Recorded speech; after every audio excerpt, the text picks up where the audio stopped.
പ്രകാശമേ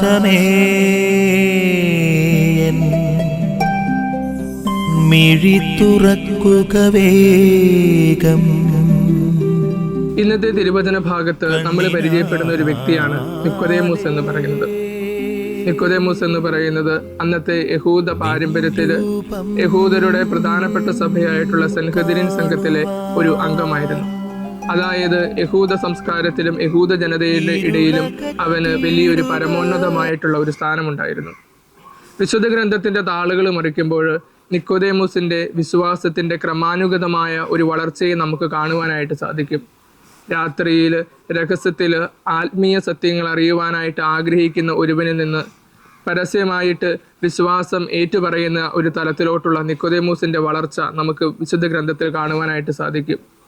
യേശുവിൻ്റെ മരണശേഷം അരമത്തിയക്കാരൻ ജോസഫിനോടൊപ്പം യേശുവിൻ്റെ മൃതസംസ്കാരം നടത്തുന്നതിന് നിക്കോദേമോസ് മുൻകൈ എടുക്കുന്നത് അവൻ വിശ്വാസം പരസ്യമായിട്ട് പ്രഖ്യാപിക്കുന്നതിന് തുല്യമാണ്. നിക്കോദേമോസിൻ്റെ ഈ ഒരു വിശ്വാസ വളർച്ച എല്ലാ വിശ്വാസികളുടെ ജീവിതത്തിലും ഉണ്ടാകണം.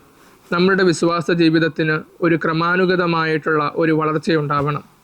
നമ്മൾ ലൗകികമായിട്ടുള്ള നേട്ടങ്ങളെക്കാൾ ഉപരി വിശ്വാസത്തിന് വില കൽപ്പിക്കുമ്പോൾ, വിശ്വാസത്തെ പരസ്യമായിട്ട് പ്രഘോഷിക്കുമ്പോൾ, വിശുദ്ധ ഗ്രന്ഥത്തിൽ നിക്കോദേമോസ് വിശ്വാസത്തിൽ വളർന്നതുപോലെ നാമും ക്രമാനുഗതമായിട്ട് വിശ്വാസത്തിൽ വളരുകയാണ്. ആമേൻ. നിൻ വഴിയേ നടക്ക